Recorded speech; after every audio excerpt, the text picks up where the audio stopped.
प्रशासनासाठी एकच भावना आहे, त्याला फाशीची शिक्षा व्हावी एवढी माझी प्रशासनाला कळकळीची विनंती आहे. हदगाव तालुक्यातील कोळगाव येथे मावसदिराने वहिनीचा कोयत्याने सापाचा वार करून निर्घुण खून केल्याची खळबळजनक घटना गुरुवारी दुपारी घडली. आरोपी शंकर बाबुराव जगताप वय 40 राहणार कोळगाव याला तामसा पोलिसांनी गुरुवारी अटक केली असून मयत रेखा मारुती जाधव वय 38 यांच्या पार्थिवावर शुक्रवारी रात्री अंत्यसंस्कार करण्यात आले आहे. रेखा जाधव या गुरुवारी दुपारी शेतात झाडाखाली बेसावध असताना तिच्यावर आरोपी शंकर जगताप याने वाद घालत कोयत्याने वार केले. त्यानंतर बाजूला असलेल्या ग्रामस्थांनी घटनास्थळी धाव घेत गंभीर जखमी व अवस्थेत असलेल्या रेखा जाधव यांना नांदेड येथे उपचारासाठी हलविले.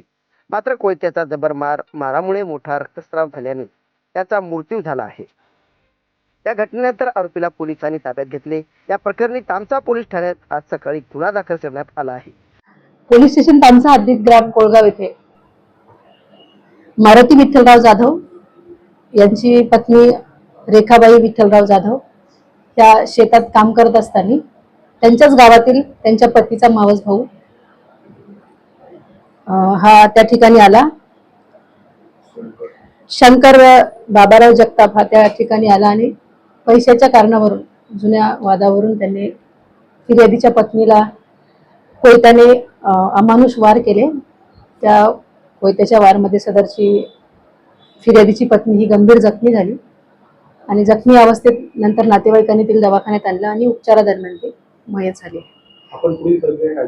सदर प्रकरणात पोलीस स्टेशन तामसा येथे गुन्हा रजिस्टर नंबर 111 प्रमाणे गुन्हा दाखल असून कलम 103(1) 354 प्रमाणे गुन्हा दाखल केला 352 प्रमाणे गुन्हा दाखल केला असून पुढील तपास आम्ही करत आहोत.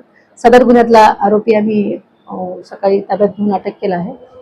बाकी पुढील तपास आम्ही करत आहोत. भावना काय असं मी जाग्यावर नव्हतो, माझी चुलत बहीण होती त्या जागी आणि नंतर चुलत बहिणी भाषाला बोलवलं आणि भाषाला बोलवल्याच्या नंतर मी बाहेरगावी गेलो. त्यातून आलो आणि दवाखान्यात आलं. असं मारलं भयानक निर्दयीपणे की असे 45 वार कोयत्याने केले.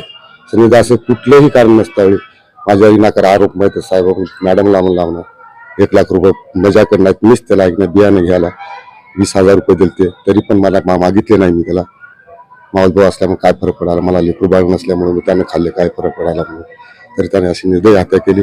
न अशी घटना न सांगण्याजोगी आहे.